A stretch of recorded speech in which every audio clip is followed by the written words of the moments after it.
پوچھ کر ٹکٹ لینے والے مسلمان کو کچھ پیسے زیادہ دیتے، جان بوجھ کر۔ توجہ کرنا، لوگ اب لوگ ہماری کتابوں کی اسٹڈی نہیں کر رہے، لوگ ہم سے اسلام سیکھنا چاہ رہے، سمجھنا چاہ رہے۔ اگر آپ اس نیت سے سدھر کے رہو، آپ اس نیت سے سدھر کے رہو کہ کم از کم میری وجہ سے کوئی اسلام سے بدزن نہیں ہونا چاہیے، یہ سوچ کے سدھر جاؤ میرے بھائی۔ اور اگر آپ کی وجہ سے کوئی اسلام سے بدزن ہوگا، یہ وہ نقصان ہے کہ قیامت تک اس نقصان کا خمیازہ بھگتنا پڑے گا۔ اس لیے کردار کے دھنی بنو تو کچھ پیسے زیادہ بس کے کنڈکٹر نے اس کو مسلمان کو دے دی، اور اس کے بعد اس نے تجاوز عارفانہ سے کام لیا، یعنی کہ اس نے جان کر انجانا ہو گیا۔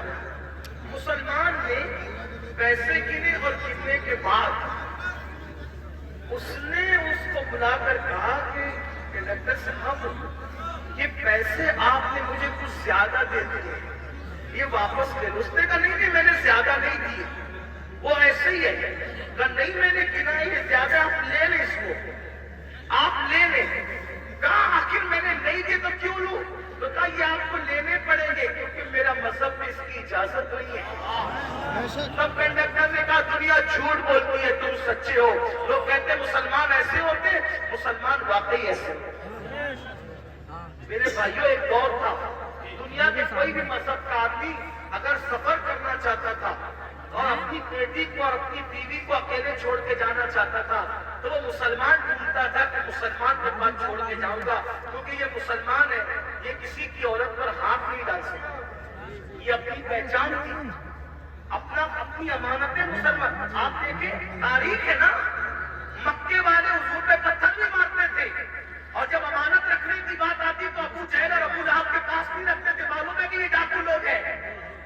پتھر جس کو مار رہے ہیں اسی کے پاس اپنی امانت رکھنے کے لیے آ رہے ہیں، کیونکہ جانتے ہیں کہ یہ محمد رسول اللہ صادق بھی ہے، امین بھی ہے، یہاں سے ہماری امانت پہ خیانت نہیں ہو سکتی۔ اور حضور نے کیا تاریخی طور پر دنیا کے سامنے ثابت کیا، ہجرت کے لیے جا رہے ہیں تو امانتیں لے کے نہیں جا رہے ہیں، اپنے بھائی کی جان کو خطرے کی جگہ پہ سنا کر کے کہتے علی سو جانا، صبح اٹھ کر کے سب کی امانتوں کو لوٹانا، پھر آ کر کے ہم سے ملاقات کرنا۔